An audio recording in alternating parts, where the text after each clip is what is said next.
ने अचानक अपने रेगिस्तान में खरगोश छोड़ने क्यों शुरू कर दिए? चीन ने 1.2 मिलियन रैबिट्स छोड़ दिए हैं अपने रेगिस्तान में। 12 लाख रैबिट्स और क्यों छोड़े हैं, यह सुनकर आप हैरान हो जाएंगे। दोस्तों, चाइना कुछ भी कर सकता है तो बिना अपने फायदे के कभी कुछ नहीं करता। चीन के साथ एक बहुत बड़ी समस्या थी। चीन के रेगिस्तान अपना आकार लगातार बढ़ा रहे थे। 1990 की बात करें, 90 दशक की बात करें तो चाइना का डेजर्ट वाइड लैंड जो था, जहाँ डेजर्ट था, रेगिस्तान था, वो 1.714 मिलियन स्क्वायर किलोमीटर था। तकरीबन 17 लाख मिलियन स्क्वायर किलोमीटर की तकरीबन near 1/5 of the total countries land, यानी कि पर 2015 में जब ये आंकड़ा रखा गया तो हैरान करने वाला था। सन 2015 आते आते चाइना का डेजर्ट वाइड लैंड रेगिस्तानी इलाका बढ़ गया, एक्सपेंड हो गया 2.62 मिलियन स्क्वायर किलोमीटर, यानी कि 1/3 ज़मीन जो चाइना की थी वो रेगिस्तान में तब्दील हो चुकी थी। इससे चाइनीज अथॉरिटीज़ को होश आया। उन्हें ऐसा लगने लगा कि उन्हें ज़रूर बड़े कदम उठाने चाहिए, अन्यथा जो एक्सपेंशन हो रहा है रेगिस्तान का चाइना के अंदर वो 10,400 स्क्वायर किलोमीटर एनुअली हो रहा था। 21वीं सेंचुरी में जैसे ही सन 2000 क्रॉस किया तब से लेकर अभी तक हर साल 10,000 किलोमीटर से ज़्यादा जो एरिया था चाइना का वो रेगिस्तान में बदल रहा था। इसे रोकने के लिए वहाँ पर बेहद बड़े प्लांटेशन बनाए गए जिसे फॉरेस्टेशन कहा जाता है। प्लांटेशन के कार्यक्रम शुरू हुए रेतीले ज़मीन को बांधने और वहाँ पर हरियाली लाने के लिए, ताकि जो एक्सपेंशन रेगिस्तानी है, जो लैंड था जो लगातार बढ़ता जा रहा था, उसे रोकने की मुहिम चलाई जा सके। लेकिन वह काम नहीं आ रहा था और तभी एंट्री होती है चाइना की एक नामी ग्रामी रिस्पेक्टेड साइंटिस्ट की, चाइनीज साइंटिस्ट जिसका नाम कियान जूजन है। उन्होंने एक बहुत बड़ा चेंजमेंट लाया। उन्होंने कहा कि रात दिन हम सिर्फ पेड़ पौधे और घास उगाएं। रेगिस्तान के एक्सपेंशन को रोकने के लिए क्यों ना हमें इसे एक इकोसिस्टम दें। और उसके बाद तीन टेक्निक्स का इस्तेमाल किया गया। एक तो फॉरेस्ट्री, यानी जंगलों में जिस पैटर्न में पेड़ पौधे लगे होते हैं वो एकदम यूनिफॉर्म नहीं रहते, यानी अगर सागौन लगा है तो सागौन ही लगा हुआ है, ऐसा नहीं होता, वहाँ मिक्स होता है। अलग अलग स्पीसीज के पेड़ पौधे और झाड़ियों का, घास का, तो उस पैटर्न को अपना करके प्लांटेशन की जाने लगी। पहला फॉरेस्ट्री का इंक्लूड किया गया, दूसरा वहाँ पर एग्रीकल्चर इंक्लूड किया गया ताकि लोगों को रोजगार मिले। आबादी बहुत बड़ी है चाइना की और 1/3 जमीन अगर रेगिस्तान बन जाए तो लोगों का पेट पालना मुश्किल हो जाएगा। तो लोगों को रोजगार देने के लिए वहाँ पर एग्रीकल्चर इस प्रकार की फसलों को चुना गया जो रेतीले जमीन में कम पानी में पनप सके और एग्रीकल्चर को प्रमोट किया गया। पहले फॉरेस्ट्री प्रमोट की गई, फिर एग्रीकल्चर प्रमोट किया गया, फिर उसी में इकोसिस्टम ऐड करने के लिए एनिमल हस्बे ऐड कर दी गई। एंड इंटीग्रेटेड सिस्टम जिसमें फॉरेस्ट्री भी था, जिसमें एग्रीकल्चर भी था और एनिमल हस्बेंड्री भी था। एनिमल हस्बेंड्री को हिंदी में पशुपालन कहते हैं। और यहाँ पर चाइना कौन सा पशुपालन पाल रहा था यह तय किया चाइना के रिस्पेक्टेड साइंटिस्ट कियान जूजन ने, जिन्होंने यह रिसर्च किया कि अगर हम कुछ इस ऐसी प्रकार की स्पीसीज, ऐसी जनजाति का जानवर अगर हम यहाँ पर डालते जो कि यहाँ पनप सके सूखे एनवायरनमेंट में और बेहद तेज गति से वे ब्रीड कर सके तो सबसे बढ़िया रहेगा। और उन्होंने चुना फ्रांस के स्पेशल ब्रीड के रैबिट को, खरगोश को। यहाँ रेक्स हेयर रैबिट फ्रांस का था।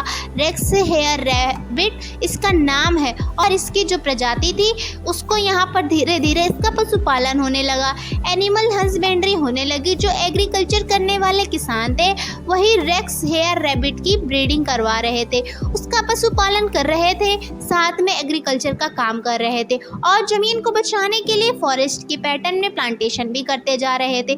उसके बाद जो हुआ वह हैरान कर दे। दोस्तों, ये जो रेक्स रैबिट है इसकी खासियत होती है घास की जड़ों को तलाशता है और घास की जड़ों को तलाशने के लिए इसे ज़मीन की मिट्टी में खुदाई करनी पड़ती है। सुरंगें बनाता है, सुरंग बना करके घास की जो जड़ें हैं वहाँ तक पहुँचाता है, फिर इनको चढ़ता है।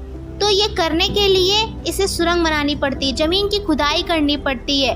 अब एक सबसे बड़ी बात ये जो रेक्स हेयर रैबिट हैं, ये बाकी जानवरों की तुलना में 25 गुना ज़्यादा इसकी प्रजनन क्षमता होती है। इसकी ब्रीडिंग कैपेसिटी होती है 1 साल में 40 बच्चे तक दे सकती है। एक रेक्स हेयर रैबिट की जो मादा है, मादा खरगोश तो बहुत तेज़ी से ग्रो करने लगे। अब टारगेट ये रखा जा रहा है कि आने वाले कुछ सालों में अभी जहाँ पर 12 लाख जो रैबिट वहाँ छोड़े गए हैं, वो बड़े आराम से 18 लाख रैबिट हो सकते हैं। सबसे बड़ी बात, इन्होंने पूरी ज़मीन को छेद डाला, पूरी ज़मीन की खुदाई कर दी। अब खुदाई करने से क्या होता है, सोइल में इम्प्रूवमेंट आ गया, क्योंकि उन्होंने गड्ढे खोदे तो एयर अच्छे से घुसी, नीचे की मिट्टी ऊपर आ गई, ऊपर की मिट्टी नीचे चली गई, जैसा कि अमूमन हल चलाने से होता है, लेकिन यह ऑर्गेनिक वे में हुआ था।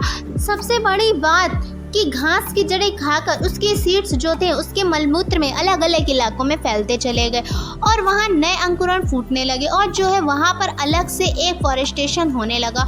वहाँ पर जो है घास उगने लगी, तो इनकी ब्रीडिंग के साथ और इनके खाने पीने के बिहेवियर के चलते, इनकी खुदाई के तरीके की वजह से बीज फैलने लगे और वह इलाका ग्रीनरी में तब्दील होने लगा। वो इलाका जो पूरी तरीके से रेतीला था, वो धीरे धीरे अब ग्रीन होता चला रहा था।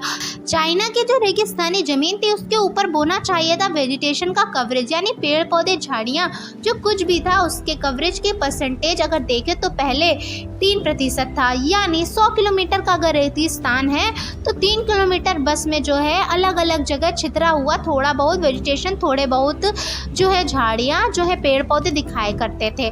लेकिन अब वहाँ इंट्रोड्यूस किया गया रेक्स हेयर रैबिट को, उनकी प्रजाति को बड़े तादाद में उन्होंने इस प्रकार की खुदाई की, इस प्रकार का मलमूत्र से छिड़काव किया और साथ में उनके एक्सक्रीट में, उनके मलमूत्र में जो बीज फैलते चला गया, उसके चलते हुआ ये कि जो रेगिस्तान में सिर्फ 3% वेजिटेशन पेड़ पौधे नजर आते थे, अब वहाँ पर 84.6% 2021 में दर्ज किए गए हैं। 84% से ज़्यादा जमीन जो रेतीली जमीन है, रेगिस्तानी जमीन, उसके ऊपर भी पेड़ पौधे झाड़ियाँ घास देखने को मिल रही है और जितना ज़्यादा ये होता जाएगा उतनी ज़्यादा ज़मीन कन्वर्ट होती जाएगी, रेतीली ज़मीन से नॉर्मल मिट्टी में आती जाएगी, रेगिस्तान जो है वो हटता जाएगा और एक नया हरा इकोसिस्टम वहाँ डेवलप होता जाएगा।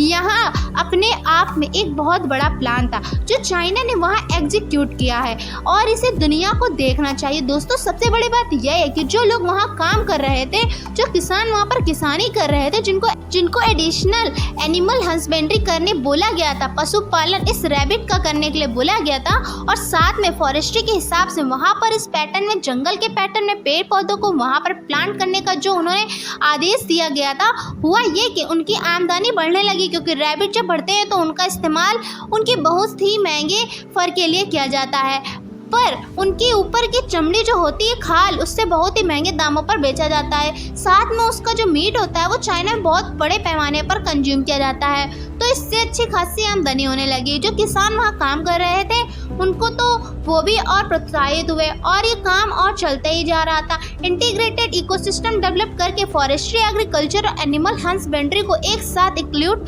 करके इनका ट्रायंगल बना के उन्होंने वहाँ पर चाइना के साइंटिस्ट ने और वहाँ के किसानों ने मिल करके रेगिस्तानी जमीन को हरा भरा इलाका बनाने का एक जो मुहिम इनकी चली थी वो सक्सेसफुल होती नजर आ रही है और इसे हर देश को अपनाना चाहिए। अगर सक्सेसफुल हो सकता है तो ये भारत में भी हो सकता है। भारत में भी जो रेगिस्तानी जमीन है उसे बदला जा सकता है। दोस्तों, इस पर आपकी क्या राय है, क्या कहना है, आप नीचे कमेंट सेक्शन में लिखकर जरूर बताएं। जितना हो सके इस वीडियो को शेयर करें।